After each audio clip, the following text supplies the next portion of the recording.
Today is December 30th, 2024. Happy New Year, everybody. And this is the first episode of the Last Blunt series, which is the prequel to my next series, which I'll talk about more later. Just off the top of my head, today's topic is big. Just picking up where I left off as far as in 2025, we're going to have to get the begging, everybody.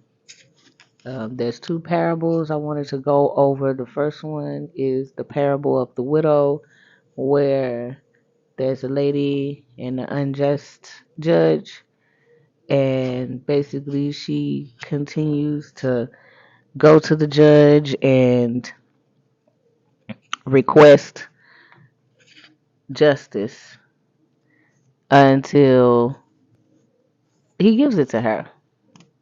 And so basically, she, think of the squeaky wheel gets the oil.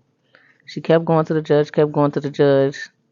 Back then, widows were, not had no representation, no legal representation, no financial security, things like that. They were thought they were not taken care of. So the judge just brushed her off.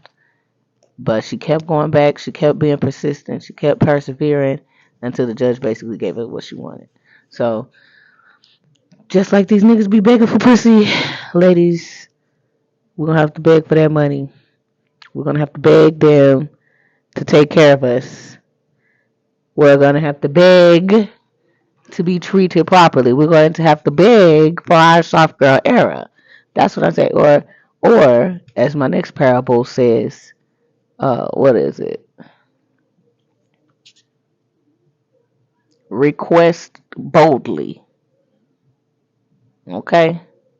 So that's why I'm going to make the switch in my mind. Instead of saying I'm begging, from now on I'll just say I'm boldly requesting.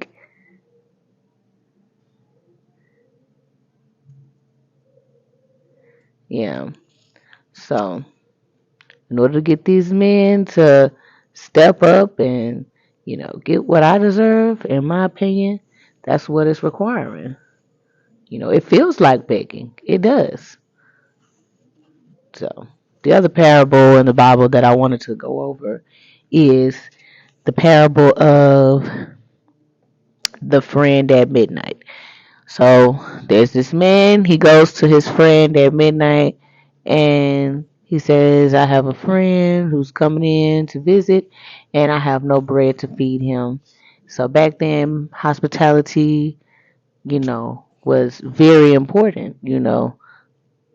So whenever you had a guest, you wanted to treat them with respect and welcome them. So he went to his friend at midnight. Now understand, from the friend's point of view, all the family live in one area, which means that if he got up shuffling for bread, he was possibly going to wake the rest of the family up and disturb other people. So he didn't want to do that. But the friend, the guy who wanted to provide hospitality to his guest, he kept asking him, please, like I said, requesting boldly. He wasn't begging, he was requesting boldly that his friend, help him out with 5 loaves of bread, and his friend finally came in. So that's just the message I wanted to relay in life today. Is we're gonna have to request boldly. It feels like begging. From my point of view, it sounds like begging, but I'm changing my mindset. I'm requesting boldly, you know, these are the things that I deserve. And my thing is, I do the opposite. If I have to ask, I don't want it. So it's either go without or you can have and ask boldly. And I choose to boldly request what I deserve and what I need. Thank you.